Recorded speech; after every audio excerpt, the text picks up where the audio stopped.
बुध हुए नीच के 9 ग्रहों में अतिशीघ्र अपना संपूर्ण प्रभाव देने वाले युवराज बुध 26 फरवरी को अपनी राशि का परिवर्तन करने जा रहे हैं। अब बुध चूंकि अतिशीघ्र अपना संपूर्ण प्रभाव दे देते हैं, क्विक रिस्पांस प्लैनेट है, इनका परिवर्तन अपनी नीच राशि में होने जा रहा है। मीन राशि में इनका गोचर प्रारंभ होने जा रहा है। जब भी कोई ग्रह अपनी नीच राशि में जाता है तो निश्चित रूप से उसके प्रभाव में, उसके कारक भाव में निर्बलता आ जाती है। जय श्री गणेश, नमस्कार। मैं आचार्य संजय द्विवेदी। मेरे समस्त प्रबुद्ध दर्शकों का मेरे चैनल पर हार्दिक स्वागत है। प्रिय दर्शकों, आज मैं युवराज बुध के राशि परिवर्तन, उनके नीच राशि में प्रवेश तथा इस परिवर्तन से होने वाले लाभ हानि का संपूर्ण विश्लेषण करने जा रहा हूं। आज मैं मिथुन राशि तथा कर्क राशि के लिए बुध के इस राशि परिवर्तन का किस प्रकार का प्रभाव प्राप्त होगा, किन किन भावों में वृद्धि होगी, इस समय में आपको लाभ मिलेगा अथवा कहीं पर कोई समस्या तो उसका क्या निराकरण कर सकते हैं, संपूर्ण विश्लेषण मैं पूर्ण तर्क के साथ करने जा रहा हूं। प्रिय दर्शकों, इस राशिफल को आप अपने चंद्र राशि के आधार पर देख सकते हैं। मिथुन राशि के लिए लग्न के स्वामी तथा आपके सुखों के स्वामी बुध है। लग्नेश तथा सुखेश का गोचर दसम भाव में प्रारंभ होने वाला है। अब कुंडली का जो दसम भाव है वो आपके कार्य क्षेत्र का, कर्म क्षेत्र का भाव है और ये केंद्र का भाव है। केंद्र के भाव में जाकर कोई भी ग्रह बलवान हो जाता है। दसम भाव में पहले से ही शुक्र का गोचर चल रहा है। शुक्र जो कि बुध के साथ अतिमित्र भाव में होते हैं और जब भी इनका योग बनता तो विशेष लाभ प्राप्त होता है। तो बुध का गोचर जब दसम भाव में होगा, वहां पर शुक्र के साथ युति प्रभाव आरंभ होगा। बुध अपनी नीच राशि में होंगे, शुक्र अपनी उच्च राशि में होगा। यहां पर बुध का नीच भंग हो जाएगा। अब जब भी कोई ग्रह नीच भंग में हो जाता है तो उसको एक राजयोग प्राप्त हो जाता है। वो एक राजयोग की भांति आपको संपूर्ण लाभ देता है। तो बुध का ये राशि परिवर्तन मिथुन राशि के जातकों के लिए दसम भाव में होकर नीच भंग राजयोग का लाभ देगा तथा दो केंद्र के स्वामी का केंद्र के भाव में गोचर होगा। लक्ष्मी योग बनेगा, परंतु यहां पर कुछ सावधान भी होना होगा क्योंकि यहां पर राहु के साथ शुक्र भी होंगे, बुध भी होंगे। मिथुन राशि के जातकों का लग्न प्रबल होगा।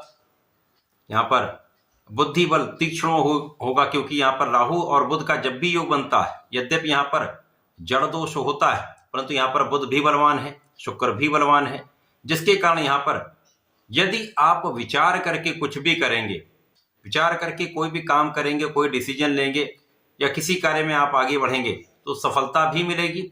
समस्याओं का जो भाव है वो कम से कम रहेगा। तो ये आपके लिए अत्यंत विशेष लाभ यहां पर प्राप्त हो रहा है। यहां पर लक्ष्मी योग बन रहा है जिसके कारण आपके कार्यक्षेत्र में संपूर्ण सफलता आपको मिलेगी। जब कार्यक्षेत्र सफल होता है, अब कार्यक्षेत्र आपका कुछ भी हो सकता है, आपका व्यापार हो सकता है, आपका अपना प्रोफेशन हो सकता है अथवा नौकरी हो सकती है।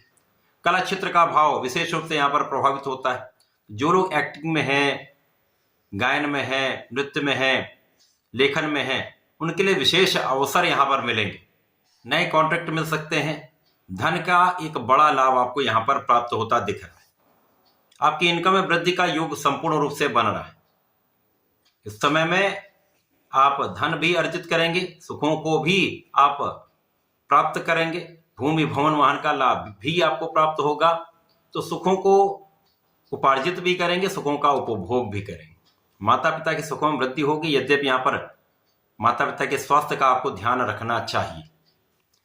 इस समय में सावधान यहां पर रहना है।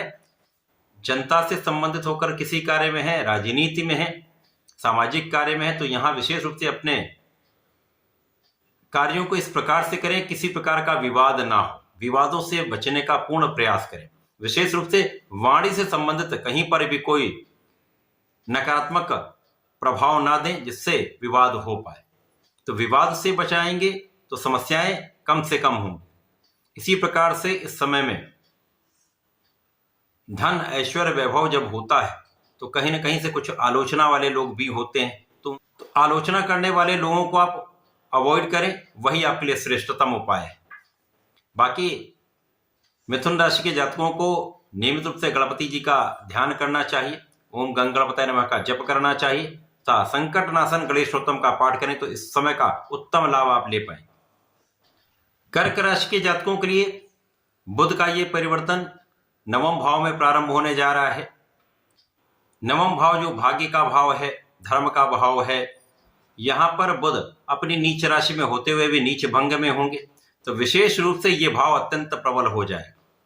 अब भाग्य भाव में महालक्ष्मी योग बनेगा तथा बुध यहां पर बलवान हो जाएंगे, जिसके कारण कर्क राशि के जातकों के लिए इस समय में जो ढैया का प्रभाव चल रहा है उससे बहुत कुछ बचाव होगा, समस्याओं का निराकरण होगा तथा इस समय में भाग्य का साथ मिल जाएगा। अब भाग्य का जब साथ मिल जाता है तो निश्चित रूप से आपकी समस्याएं कम होती हैं, अवरोध कम होते हैं तथा जहां पर आपका कार्य बन नहीं रहा है, अवरोध आ रहे हैं अथवा कार्य विलंबित हो रहे हैं, वहां पर इनका निराकरण हो जाएगा। आपके कामों में प्रगति होना प्रारंभ हो जाएगी तथा कार्यों में प्रगति से धन का लाभ आपको मिलना प्रारंभ हो जाएगा। आपका किया हुआ परिश्रम यहां पर संपूर्ण रूप से आपके लाभ का योग बना रहा है। इस समय में भाई बहनों का सहयोग भी मिलेगा, अच्छे मित्रों का साथ मिलेगा, परिवार का साथ मिलेगा।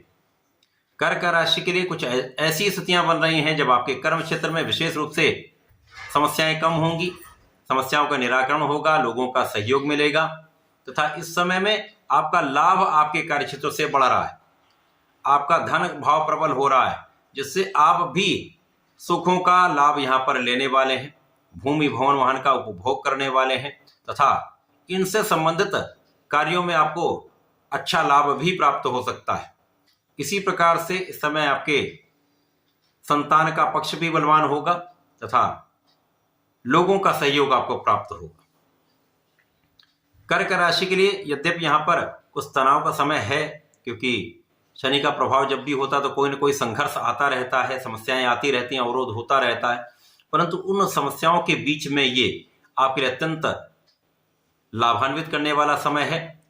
इस समय में आपको धर्म के मार्ग पर चलना चाहिए, किसी भी प्रकार अपने कार्यक्षेत्र में अन्याय न करें, न्यायोचित रहें तथा निष्ठा के साथ अपने पूर्ण कार्य करते रहें तथा काम को टाले नहीं। जो भी काम है उसको तत्काल तथा आज का काम आज संपूर्ण करें तो समस्याएं नहीं होंगी, आपको लाभ भी निरंतर प्राप्त होता रहेगा।